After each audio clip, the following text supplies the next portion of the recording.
Au nom du Père, du Fils et du Saint-Esprit. Amen. La paix de Jésus soit dans votre maison, sa paix et sa joie. Alléluia. J'espère que vous êtes en forme. Alors, aujourd'hui, il nous est proposé la multiplication des pains. Vous savez qu'il y en a eu 2. Donc, nous l'écoutons en Saint Jean, chapitre 6, versets 1 à 16, 1 à 15, je crois. Le pain de vie, la multiplication. Après cela, Jésus alla sur les bords de la mer de Galilée, du côté de Tibériade. Une foule nombreuse le suivait, car elle voyait les signes miraculeux qu'il opérait sur les malades. Jésus monta sur la colline, et là, il s'assit avec ses disciples. La Pâque, la fête des Juifs, était proche. Jésus donc leva les yeux et vit cette grande foule qui montait vers lui. Alors il dit à Philippe, « Où allons-nous acheter des pains pour qu'ils aient à manger ?» Jésus disait cela pour voir comment Philippe allait réagir, car lui savait ce qu'il allait faire. Philippe lui répond, « Même avec 200 pièces d'argent, le pain ne suffirait pas pour que chacun en ait un morceau. » Un des disciples de Jésus, André, le frère de Simon-Pierre, dit alors, « Il y a là un garçon avec 5 pains d'orge et 2 poissons. Nous voilà bien pour nourrir toute cette foule. » Mais Jésus dit, « Faites asseoir tout ce monde. » Il y avait beaucoup d'herbes à cet endroit, et des hommes s'assirent. Ils étaient environ 5000. Jésus donc prend les pains et rend grâce. Puis il en donne à ce monde qui s'est mis à l'aise, et il leur donne de même du poisson, autant qu'ils en veulent. Quand ils ont tous mangé à leur faim, Jésus dit à ses disciples, « Ramassez les morceaux qui restent, il ne faut rien perdre. » On les ramasse donc, et on remplit 12 corbeilles avec les débris de 5 pains d'orge, tout ce qu'on n'avait pas mangé. À la vue du signe que Jésus venait de faire, les gens commencèrent à dire, « Cet homme est vraiment le prophète qui doit venir dans le monde. » Jésus comprit qu'ils allaient l'enlever pour le proclamer roi. Alors, une fois de plus, il les laissa et s'en alla tout seul dans la montagne. Merci Jésus pour ta parole. Alléluia. Cette multiplication des pains, elle est absolument extraordinaire et il nous est proposé de voir Saint Marc, chapitre 6, verset 30. Donc, Saint Marc, chapitre 6, verset 30, « Jésus, pasteur et prophète, les apôtres se retrouvèrent autour de Jésus et lui rapportèrent tout ce qu'il avait fait et enseigné. Il leur dit, « Venez donc à l'écart dans un lieu désert, vous vous reposerez un peu, car les gens allaient et venaient en si grand nombre qu'on n'avait même pas un instant pour manger. »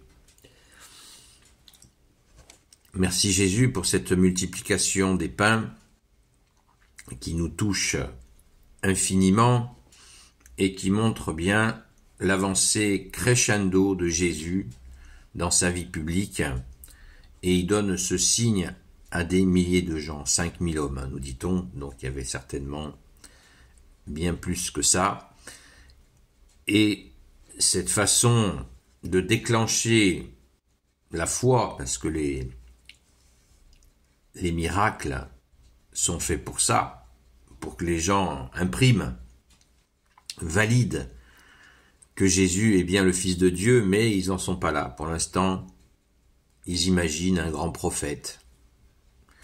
Ils n'ont pas compris, et Jésus ne s'impose pas d'emblée comme Fils de Dieu. Il veut que les gens le comprennent petit à petit, afin de ne pas créer d'émeutes.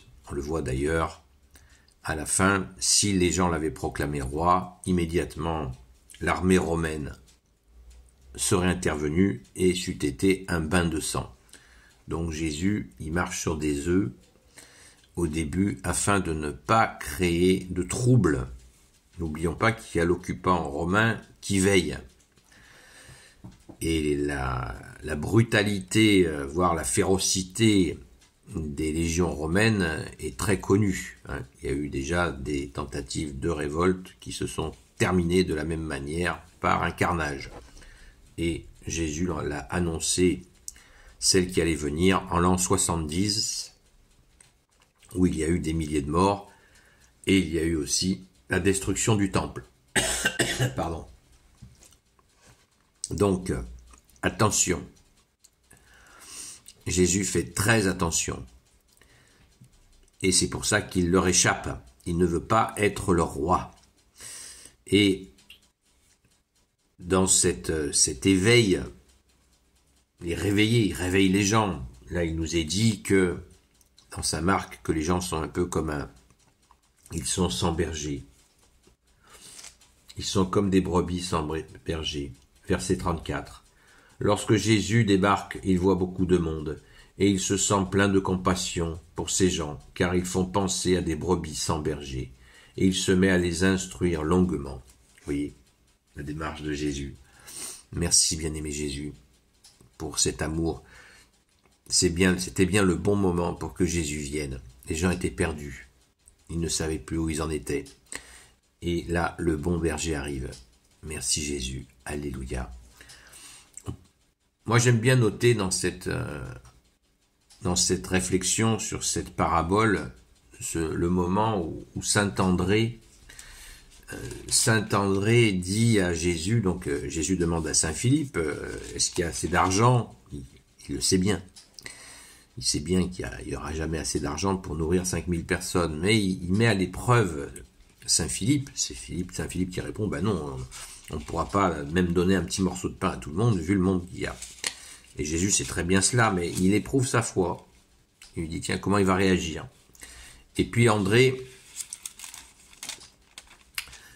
qui fait cette réflexion à Jésus. Moi qui me fait bien rire. On est bien avancé, lui dit Saint André, avec les 3 corbeilles de pain, la corbeille de pain du garçon et les 2 poissons. Et on est bien avancé avec ça, dit Saint André. Et pourquoi je rigole? Parce que Saint André parle à Jésus comme un frère. Il dit pas, oh Jésus, le maître, non, nous ne pourrons pas à partir de ces poissons, ô grand maître.